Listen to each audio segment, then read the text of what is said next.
Well, it was really kind of an interesting thing. The mayor, who at that point was Vic Nussbaum, met with the graduates, maybe the alumni of Leadership Greensboro, and said to us, there are two serious issues in Greensboro that I challenge you to create some solution for. And they're housing and human relations.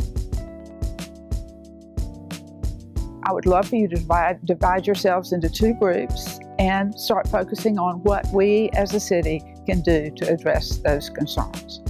Well, I didn't know anything about housing, and so I had for a long time been interested in and involved in issues around racism, and hadn't really done much in-depth study about that. As now, 25 years later, I feel like I have.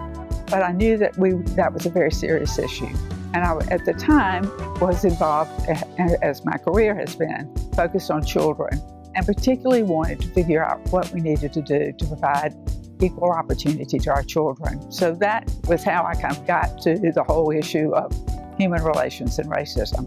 So several of us, volunteered to become a group, and we had in that group Chuck Bird and Richard and Ralph Mitchell and Liz Reinecke, who at that time was the director of NCCJ, and John Shaw, who was the human relations director for the city, and a guy named Carl Ashby, and there were two or three others. And we came together and started talking about what could be. And immediately, almost, Chuck and Richard had the idea of why don't we try to do something like Leadership Greensboro, but focused on, at that point, we were really primarily focused on issues around racism, and focused on that, and could we put that together? And so we met for a period of time, had conversations together, and also invited some people who were doing work in other communities to come and show us what they were doing. And we tried it out with some groups of people, the Chamber, Economic Development folks, and so forth. And so we had them, we tried it out with them, and eventually over time, we felt like that we had an idea that we could present to the Chamber of Commerce Board. And kind of the curious thing that happened, several of us were going before the board, and at that time, the Chamber of Commerce Board was all white men in suits, no women in the room, and all white.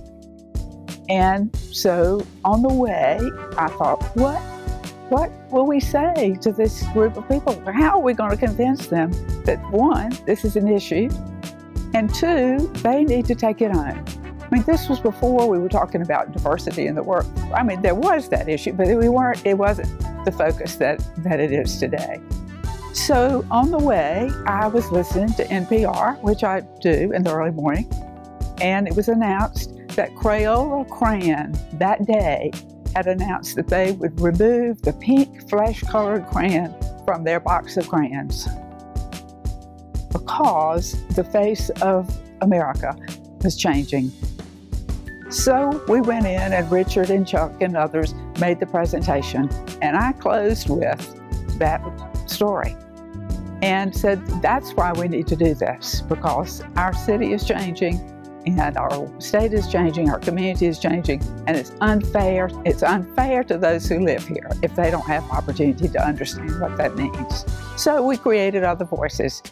And it started with, we recruited people to come, and here 25 years later, I decided, having been through that formation time and done a number of other things around racism subsequently, that I'd come back and see how well we're doing. And so here I am to celebrate the 25th year in the class of 25. So I'm thrilled to be here and so proud of our community for recognizing the importance of this and for making the commitment to continue to do this work. My name is Margaret Arbuckle, and I'm in the class of 25 for Other Voices.